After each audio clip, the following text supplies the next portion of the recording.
자, 그러면 이제 앞에서 제가 이제 이런 거를 좀 길지만 다 설명을 드린 이유는 그래야 이제 여기서부터 여러분들이 이해가 좀 빠르신 거예요. 슬기로운 그 내년 시장의 어프로치 방법은 뭐냐? 이건 첫 번째 전반적인 밑그림을 완성해서 방향 설정. 그러니까 우리가 이런 거잖아요.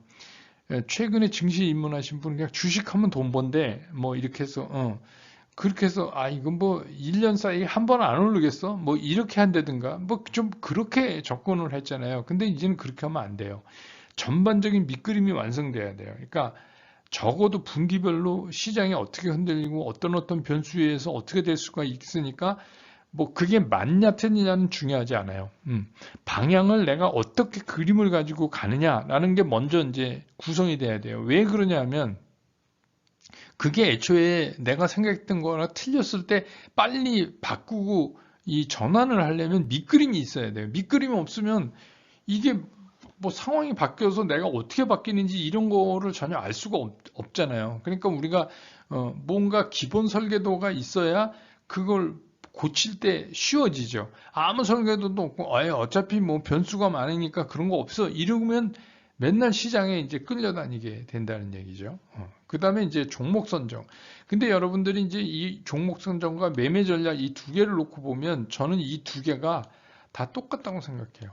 어떻게 보면 이게 더 중요할 수도 있어요. 근데 우리가 자꾸 종목 선정에 이제 매몰이 돼 있는 거예요. 근데 아무리 좋은 종목도 잘못 사고 잘못 팔면 손해가 나요. 그러니까 똑같은 종목인데 어떤 분은 수익이 나는데 어떤 분은 손해가 나요. 그건 왜 그러냐면 이 매매 전략이 잘못됐기 때문에 그런 거죠. 그러니까 뭐가 좋다더라 그러면 무조건 사는 거예요. 그래 놓고 물리면 이제 한다는 얘기가 좋은 종목이니까 장기 투자한다. 그런 말씀을 하시는데 뭐 그거는 뭐 이제 애써서 위안을 받으려고 하는 거지만 글쎄요. 그러니까 저는 이제 주로 얘기하는 게 뭐 몇 년을 이렇게 갖고 가고 이런 거를 투자하시는 분은 뭐 제 말씀이 별로 도움이 안 될 거예요. 왜냐하면 뭐 그렇게 하면 뭐 괜찮은 종목 많죠. 그렇게 해서 오래 갖고 가면. 근데 이제 그런 말씀을 드리는 게 아니라 우리가 주식 투자한다는 거는 뭐냐면 가계에 있는 잉여 재화를 어떻게 좀 움직여서 은행 이자보다 더 나은 그런 이제 퍼포먼스를 우리가 가져올 수 있느냐 이런 거에 초점을 맞춘다고 저는 생각하거든요. 그래서 그렇습니다. 그래서 뭐 꼭 장타, 뭐 단타 이런 거가 뭐는 좋고 뭐는 나쁘고 그런 것도 없어요. 그냥 주식시장에서는 시장 상황에 맞게 종목 잘 골라서 매매 전략 잘 수립해서 돈 벌면 되는 거죠. 그래서 이런 어프로치 방법을 쓰셔야 돼요. 내년에는. 그게 안 돼 있으시다면 지금이라도 이거를 좀 정리해 놓으실 필요가 있다. 그런 생각이 듭니다. 하나씩 요거를 제가 이제 설명을 드릴게요. 전반적인 밑그림 완성, 이게 방향 설정인데, 이 예를 제가 하나 든 겁니다. 뭐 이게 제 생각과 비슷하게 하고. 저는 이제 그 내년 시작되면서 바로 팍팍 뜨질 못할 것 같아요. 왜냐하면 이제 그 배당부 시세에서 샀던 기관이나 외국인들의 물량이 연말에 다 안 나왔거든요. 그리고 뭐 그 장 죽여가면서 팔 필요 없잖아요. 그러니까 그 사람들은 이제 그거 다 아니까 그렇게 서서히 팔면서 장 1분기 때 좀 옥신각신 하다가 옥신각신 하다가 그 다음에 좀 이제 시간이 지나면 좀 나아지지 않을까 그런 생각이에요. 제 생각이. 그래서 처음에 좀 그러다가 그 다음에 이제 1분기에 한번 올라가고 그 다음에 이제 금리 얘기가 나오면서 한번 좀 해서 시작하다가 아, 여기가 이제 상반기 하반기인데 하반기에 좀 시장이 금년도 최고를 친 게 한번 나올 수 있지 않을까 그렇게 해서 그 다음에 이제 정리돼서 또 후년으로 2023년으로 넘어가는 저는 뭐 개인적으로 한 3,500에서 2,800에서 3,500 사이로 움직이지 않을까 하는 게 이제 제 생각입니다. 근데 뭐 이건 뭐 이게 지수가 얼마냐가 중요한 게 아니라 근데 이제 이런 그림을 뭐 먼저 갖고 계셔야 그래야 만약에 이제 여기서 이렇게 내가 생각했는데 이게 아닌 거예요.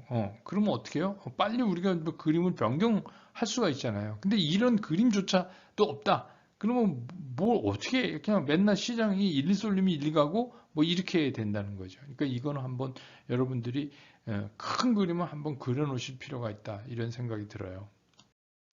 그다음에 이제 종목 선정인데 이게 섹터의 성격에 따라서 선정을 해야 돼요. 그러니까 이게 무슨 얘기냐면 이 섹터가 뭘 말하고 있는 건가? 그거에 따라서 그러니까 이게 무슨 소위 말하는 이제 이슈 때문에 굉장히 짧게 움직이는 그런 성격을 가지고 있다 하는 거하고 좀 비교적 긴 호흡으로 사서 모아가다가 올랐을 때 팔아야 된다 하는 거랑 전혀 다르거든요. 그거를 좀 다르게 해야 되고 매매 방법도 다르게 해야 되고 운영 방법도 다르게 해야 돼요. 그래서 그게 다 똑같으면 안 된다. 그 다음에 추적 종목과 매수 종목을 분리하면서 관리해. 그 얘기 무슨 얘기냐면 앞장에서도 보여줬지만 뭐 증권 회사에서도 다 좋은 종목, 좋은 업종 뭐 다 얘기했어요. 그러면 저거를 우리가 분리를 해야 돼. 지금 이 시점에서 맞는 종목하고 또 2분기나 3분기에 뜰 종목하고 그래서 어떤 종목은 뭐 매수에 들어가지만 어떤 종목은 추적하고 있어야 돼요. 그래서 이제 그런 거를 여러분 이제 뭐 HTS나 이런 데 관심 종목에 좀 넣어 놓으시고 아, 이게 이렇게 가고 이게 이렇게 가고 하는구나. 아, 그러면 얘는 이때쯤 사면 되는구나 하는 걸 추적하고 있다가 이거를 사야지 되는데 그냥 누가 뭐라 그러면 그날 뭐 오르건 떨어지건 무조건 사는 경향이 있잖아요. 그리고 그것도 뭐 분할 매수, 분할 매도도 안 하고 그냥 막 하신단 말이에요. 그러니까 이제 이런 게 그러니까 반드시 추적 종목과 매수 종목을 반드시 같이 관리해야 된다. 음. 그리고 종목은 확산보다 이게 뭐냐면 제가 말씀드렸죠. 막 다이소우 돼요. 그러니까 뭐 누가 좋다고 하면 그때마다 이게 편입을 하게 되면 그러면 이제 나중에 이게 종목을 컨트롤을 못 하시는 거예요. 그러니까 제 생각엔 그거보다는 종목을 확산시키는 것보다는 오히려 저는 집중하는 게 이게 왜 그러냐면 그냥 저것도 벌고 싶고 저것도 그럴듯하고 뭐 저 종목도 괜찮아 보이고 이런 거예요. 그러니까 여러분 이거를 그렇게 생각하시면 안 돼요. 모든 종목을 다 가지고선 내가 돈을 벌겠다 이러시면 안 되고 하나라도 똑똑한 거를 가지고 제대로 매매를 하면 여러분이 돈을 버실 수가 있는 거예요. 예. 그 다음에 이제 또 중요한 게 뭐냐.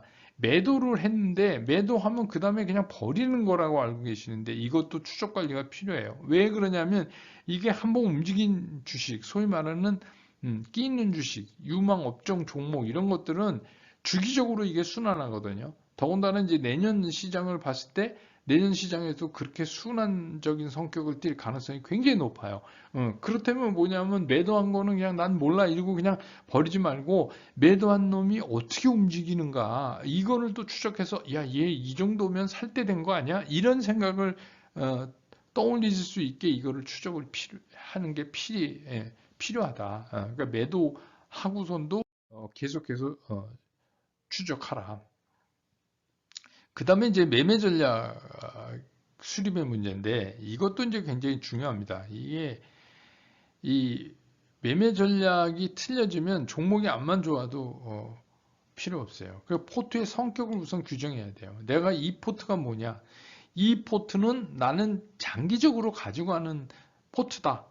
그래서 어떤 분은 뭐 계좌를 따로 터서 하시는 분도 계시고 뭐 어떤 방법을 택하시든지 다 좋아요. 근데 이제 중요한 거는 이게 그 포트별로 성격이 확실하게 규정되어 있어야 돼요. 난 이거는 트레이딩 하는 거다. 단타다. 이거는 좀 뭐 중기적인 투자자. 이거를 여러분들이 규정해서 움직이셔야지 돼요. 그냥 무조건 이 종목이건 저 종목이건 다 같이 한다. 이거는 안 되고. 그 다음에 기본적으로 적정 기대 수익이 설정돼야 돼요. 그리고 설정만 해놓으면 소용없어요. 이행을 해야 돼요.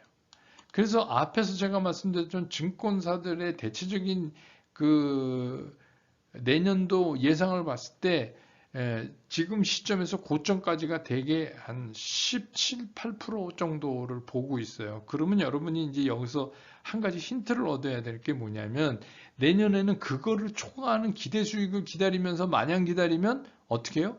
다시 제자리로 올 가능성이 있다. 이거를 여러분들이 한번 신경 써보세요.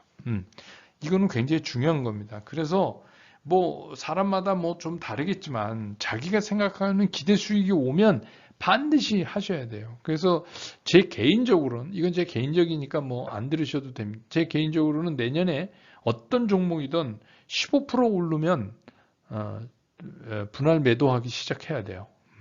저는 그렇게 봅니다. 예, 그래서 그게 굉장히 중요하다. 어떤 종목이건요. 예, 예. 그래서 어떤 분 또 질문하실 거예요. 삼성전자는요, 카카오는요, 예, 다 해당됩니다. 예, 오래 경험하셨잖아요. 그 다음에 손절. 아니다 싶으면 빨리 잘라야 돼요. 이거를 자꾸 하루 이틀 일해갖고 이미 마이너스 5% 넘어가면 못 팔아요. 음, 심리적으로 그렇게 돼 있어요. 그러니까 그러지 마시라는 거예요. 이 기본적으로 적정 기대 수익과 손절을 한번 생각하셨다. 그럼 거기 오면 그냥 날려야 돼요. 그렇게 하셔야 돼요. 책대로. 그런데 예를 들어서 내가 산 주식이 잘 찍어서 15% 올랐다. 더 오를 것 같다. 그래도 분할 매도를 그때부터 시작하셔야 돼요. 아, 그래갖고 뭐 그 다음에 더 가면 그건 자기 거 아니죠. 이렇게 편안하게 생각을 하셔야지 내가 끝까지, 그러니까 우리 흔한 말로 가시까지 발라먹겠다 이러다가 이제 난리가 나는 거예요. 그런 거죠. 예. 그 다음에 이제 이게 또 한 가지 뭐냐면 맨날 이제 종목에 여러분들이 매몰돼 있어요. 그러니까 그렇게 하지 마세요. 그렇게 종목에 매몰돼 있으니까 이 손절이 안 되는 거예요. 그게 아니라 여러분들 전체 주식 자산의 밸류의 변화를 체크하세요. 이거 매일 하셔야 돼요. 매일 내가 주식에다가 예를 들어서 2억을 넣었다. 그런데 이게 어떻게 변하고 있느냐? 이거를 매일 체크하셔야 돼요. 매일 체크하셔야 돼. 그래서 나 뭐 2억 3천에서 2억 3천 몇백이 됐다가 다시 뭐 2억 2천 이면 이거를 매일 체크를 하셔야 돼. 그래야지 어떤 한 종목에서 손해나고 뭐 돈 먹고 이런 거는 별로 중요하지 않아요. 전체적으로 돈 벌려고 하는 거기 때문에 내 주식 자산 전체의 밸류 변화를 체크하실 필요가 있다. 그리고 이제 내년 같은 시장에서 더욱 필요한 게 기술적 분석이에요. 그러니까 이런 기술적 분석 안 하고 누가 좋은 종목이라고 해서 무조건 사면 안 돼. 좋은 종목도 예를 들어서 뭐 이렇게 치솟고, 거기다가, 이평선은 이렇게 가고 있는데, 이 이격이 크잖아요. 그러면 여기서 살 수가 없죠. 여기서 그런데도 막 간다? 아, 그건 내 거 아니에요. 근데 여기서 이게 좀 빠져서, 이게 움직이는 어떤 이평하고 좀 이렇게 수렴돼서 이렇게 가는 순간, 요런 데서 이제 산다 이렇게 생각을 하고 어떻게 해요? 추적을 하셔야지. 예, 추적을 하셔야지 되는 거예요. 그래서 그러려면 기술적 분석을 많이 활용하는 해가 될 거다. 그 다음에 이제 투자 심리도 체크. 이거 뭐 요새 이제 뭐 VIX도 많이 활용하시고 하는데 그거는 뭐 이제 S&P 500 관련돼서 미국 그 선물 시장에서 채택되는 거니까 물론 이제 뭐 전체적인 미국 시장을 보는데 도움은 되지만 제 경험에 의하면 이것도 상당히 중요해요. 투자 심리. 뭐냐면 내가 가진 어떤 종목이 있어요. 이 종목이 직전 10일 동안, 직전 10일간 어떻게 움직였냐를 한번 보는 거예요. 10일간, 이 글씨가 잘 안 써지네요. 직전 10일간, 직전 10일 동안 며칠이 올랐냐. 그래서 예를 들어서 7번이 올랐다. 그때부터는 어떻게 해요? 매도 준비.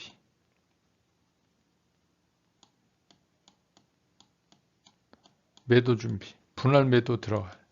근데 3번밖에 안 올랐어요. 그럼 뭐예요? 7번이 빠졌다는 거 아니에요? 그러면 거기서 매수 준비. 이런 겁니다. 이건 이제 옛날에는 일주일에 엿새 장이 열렸기 때문에 12분에 뭐 이렇게 하는데 요새는 이제 10분에 뭐 이렇게 해서 75%가 넘으면 이제 과열, 투자 심리가 불안정해진다는 거죠. 많이 올랐으니까. 이런 것도 이제 참고해 보실 필요가 있어요. 이거는 굉장히 심플하지만 개인들이 시장을 이해하는데 굉장히 빠른 방법이에요. 예를 들어서 지난 10거래일 동안 7번이 내리 빠졌다 그러면 사람들이 사고 싶을 거 아니에요. 근데 7번이 내려올랐다. 10거래일 사이에. 그럼 불안해지잖아요. 사람들이. 이제 팔까? 이런 거잖아요. 그거를 좀 이용해서 매매 전략을 수립해 보시는 것도 괜찮다. 이런 얘기죠. 이게 이제 오늘의 여러분들이 이제 제일 기다리시는 핵심 종목이죠. 예, 계좌가 있는데, 저는 이제 이런 것들을 조합한다. 이거예요. 삼성전자, SK하이닉스, 플랫폼에서 네이버, 카카오, 그 다음에 GS건설, 그 다음에 이제 뭐 건설 혼자 못하니까 시멘트, 그 다음에 이제 한전기술 이런 건 이제 원자력 관련되고, 인텔리안 제가 얘기했죠. 이거 눈여겨 한번 보셔야 될 거다. 그 다음에 이제 이거 뭐 하이브, 스튜디오 드래곤 이쪽은 뭐예요? 이쪽은 메타버스 NFT 관련이죠. 컴투스 홀딩스, 카카오 게임스, 크래프튼, 갤럭시아 모니터리. 저는 이렇게 보고 또 이제 긴 호흡으로 보는 거는 긴 호흡으로 떨어질 때마다 해볼 수 있는 거는 포스코 풍산에지. 그 다음에 이제 이거 삼성전기, PCB. 그 다음에 바이오 중에서 저는 그냥 바이오로직스. 바이오는 제가 그랬잖아요. 이건 인생 종목이어야 한다. 바이오는 사실 그 움직임이 올랐다면 가파르게 오르고 떨어졌다면 가파르게 떨어지기 때문에 매매도 그렇게 하는 거라고 알고 계시는데 바이오는 인생 종목이에요. 내가 이 종목하고 같이 간다. 이렇게 생각하고 하셔야 나중에 크게 먹을 수 있는 데가 그런 거죠. 그러면 뭐 바이오가 뭐겠어요? 뭐 신약 개발이니 뭐 세계적으로 인정받을 수 있는 신약을 많이 보유하고 뭐 이런 거 아니겠어요? 그러면 뭐 저는 이제 이거를 차라리 권해드리고 뭐 코로나 때문에 뭐 어쩌고 저쩌고 막 했지만 이제 이런 거 이제 소멸되면 정상적인 생각을 좀 하시는 게 좋지 않을까 이런 생각이 듭니다. 그 다음에 이제 여러분 그 아시는 2차 전지에서는 저는 이제 뭐 삼성 SDI 그 다음에 소재 부품 중에서는 첨보 에코프로비엠 이런 거 뭐 기초 분석 따져가면서 좀 사시면 어떨까. 자동차는 좀 기다리면 갈 것 같아요. 급하게는 아니지만 하반기가 다가오면서 좀 가지 않을까 이런 생각이 듭니다. 그래서 제가 이게 이제 여러분 뭐 거의 부족 같은 건데 뭐 이거 이외에도 좋은 종목 많아요. 근데 이제 저는 이제 너무 종목이 많고 뭐 그러면 근데 이 정도만 잘 운영해도 내년 시장 괜찮을 것 같다 하는 생각에서 이제 이런 겁니다. 눈치 빠른 분들은 보셨겠지만 여기서 이제 이 계좌에서 이게 얼마큼 멀리 떨어져 있냐에 따라서 매매 그 전략이 좀 달라져야 된다. 이거는 눈치 빠르신 분들은 아셨죠? 그러니까 어떤 의미를 갖고 있는지 그런 겁니다. 그래서 이렇게 하시는 게 어떨까 이런 생각이 들고요. 자, 이제 마지막 장입니다. 시장 전체에 대한 그 아웃룩을 말씀드리면 변동성 장세, 사놓고 기다리면 무조건 먹는 시장 절대 아니다. 그냥 꿈속에 갈비 뜯다 만다. 그러니까 익절도 잘 하셔야 돼요. 그 다음에 시장 전체 뭐 지수가 얼마 갔네 이거보다 사실은 종목이 더 중요한 시장이 됐다. 그러니까 우리 흔한 말로 종목 장세일 가능성이 높다. 그래서 특히 중요한 게 그렇기 때문에 계좌의 운용이 잘못되면 똑같은 종목을 가지고도 손해가 난다. 그게 성패를 좌우한다. 그래서 어떻게 해요? 기술적 분석을 많이 이용하시라. 그 다음에 이 현금, 제가 늘 말씀드린 내년은 그렇게 핫한 장이 아니에요. 현금이 없으면 장이 갑자기 변했을 때 우리가 이게 돌아 나올 수가 없어요. 돌아 나올 수가 없어요. 그러니까 그런 변동성에 대비해서 현금은 어느 정도 늘 보유하는 게 좋겠다 하는 게 이제 제 생각입니다. 그래서 이거는 뭐 예를 들어서 주식 비중을 뭐 70, 80, 90 이렇게 갈 수는 있지만 저는 100은 뭐 권해드리지 않아요. 그래서 거기에 따라서 현금은 꼭 갖고 계셔야 된다. 일정 비율. 그 다음에 아까도 말씀드렸죠. 전체 계좌 수익률을 매일 체크하시라. 이거는 체크해 봐야 돼요. 그래서 내가 지금 얼마큼 벌고 있는 건가, 얼마큼 손해나고 있는 건가, 이거를 매일 체크하실 필요가 있다. 이렇게 생각됩니다. 네, 그래서 이제 그 법 내려온다. 2022년 시장에 대한 특집은 이제 이렇게 정리를 하고요. 또 내년에도 변함없이 백만개미 찾아주시면 감사하겠습니다. 여러분 새해 복 많이 받으시고 다 부자 되시기 바랍니다. 여러분 고맙습니다.